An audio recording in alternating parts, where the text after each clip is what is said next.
Islam, peace and love. My name is Brother Darrell Kinsey Bay. I'm a member of the Moorish Science Temple of America, and I want to tell you a little bit about what the Moorish Science Temple of America is. The Moorish Science Temple of America, first and foremost, was founded by Prophet Noble Drew Ali in 1913. And Noble Drew Ali was born January 8th, Friday, January 8th, 1886, in the state of North Carolina.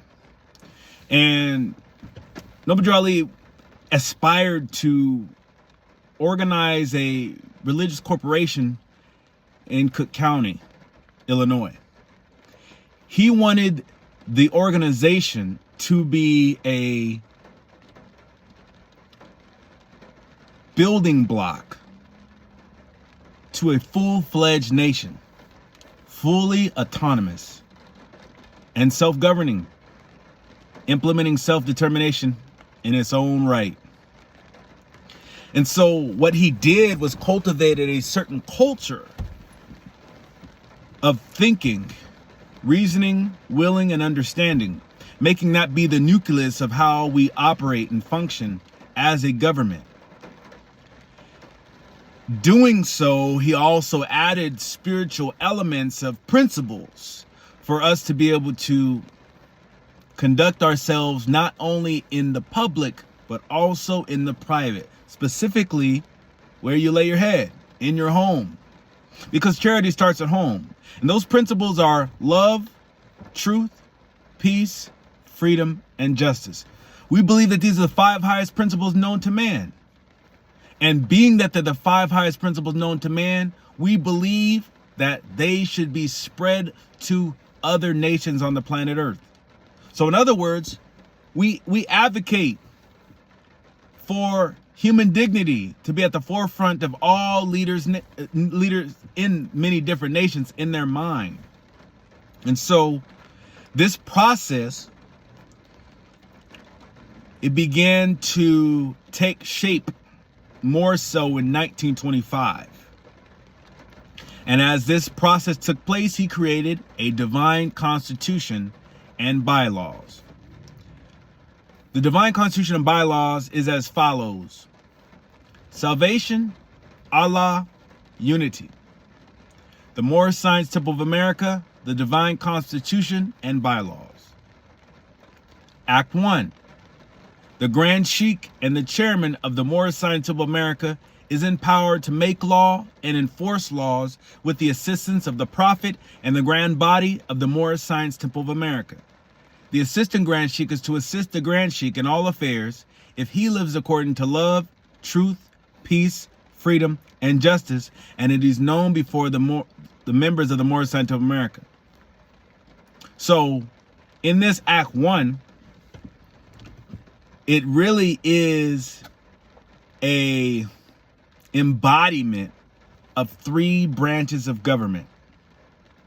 You have the Grand Sheikh and chairman as one office on a national level. The Grand Sheikh is the spiritual aspects of the Moorish Science of America being exuberated through the office.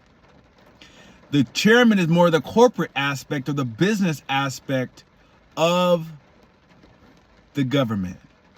Some would say even church and state. But we see here in Act 1 that the Grand Sheikh and chairman is embodied in one office for one office holder. So the church and state is not separate. Second, we had the assistant Grand Sheikh. The assistant Grand Sheikh is to assist the Grand Sheikh in all affairs if he lives according to love, truth, peace, freedom, and justice, and it is known before the members of the Moorish Science of America. So in other words, we have a check and balance for an individual who does not have the abuse of power. Because if they have the abuse of power, then therefore they are removed from their office. Quite opposite of what we have in the United States government. Yet, there are similarities in regards to the infrastructure of how it is laid out, because we do have an executive branch, a judicial branch, and a legislative branch. And as we see in this explanation, that United States government has the same thing.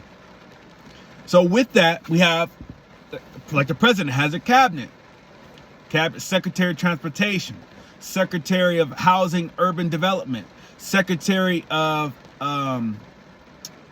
state, secretary of I believe it'd be energy, secretary of education, so on and so forth. So similar to that, we have different cabinets that are all other office holders: business manager, treasurer, secretary, historian, or one who's dealing with the accounts or the records, and other things like that.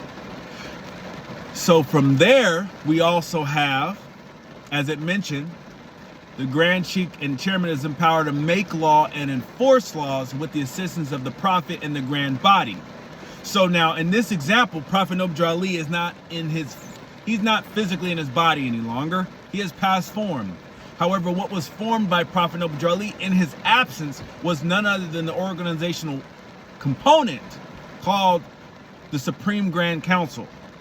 And the Supreme Grand Council is to function just as the Supreme Court. The Supreme Court of the United States of America is to function just like the Supreme Grand Council of the Moorish Science of America. And so there's that judicial branch of government for the Moorish Science of America. Then we have the legislative branch of the Moorish Science of America, which is very much like, in parallel to the Congress, the Congress of the United States of America, which encompasses the lower house and the upper house being the Senate, the lower house being the House of Representatives. And that is the grand body, that is known as the grand body. There are some times where you might hear individuals say, oh, I'm part of this grand body or that grand body, yet that is not the case. It's misinformation based off of a lack of understanding or a lack of knowledge, and that's okay. Growth is open to everyone. And so, being that that's the case, we have an embodiment called the Divine Constitution encompassed in just Act 1. And then the whole bylaws is what we'll get into here on moving forward. We have Act 2. All meetings are to be open and closed promptly according to the Circle 7 and love, truth, peace, freedom, and justice. Friday is a holy day of rest because on a Friday the first man was formed in flesh, and on a Friday the first man departed out of flesh and ascended into his Father God Allah. For that cause, Friday is the holy day for all Muslims all over the world. So that is expressing about our Islamic connection to the Islamic world. Because we are Muslims. We are Moorish American Muslims. That is our nationality, being Moorish American, and Muslim being our caricature of how we express Islam here in America and throughout the world. Because our Islam that we practice is American. It is not superimposed or subjected by others who do not live in America and are superimposing their way of practicing al-Islam. Our religion is Islamism. Our faith is Islam. And in Islam, there's many different components of how people express it, whether they be Sunnah, whether it be Shia, whether it be Hanafi, whether it be Sufi, whatever the case may be, Wahhabi. These are what make up different expressions of Islam. When you go to Japan, Islam looks Japanese. When you go to Korea, Islam looks Korean, and so on and so forth. So we're very unique in that regard. And so we are not, hiding from that, nor are we apologetic for that. We are who we are, and that's what we stand on. And just a small segment or side note in regards to Islam and in regards to other things that the Prophet Noble Ali brought. One, as we're going over, the Divine Constitution bylaws. Two, the Holy Quran of the Moorish Science of America, and then the Quran questionnaire for Moorish Americans. So these three things is what Prophet Noble Ali brought. And in addition, when we go and examine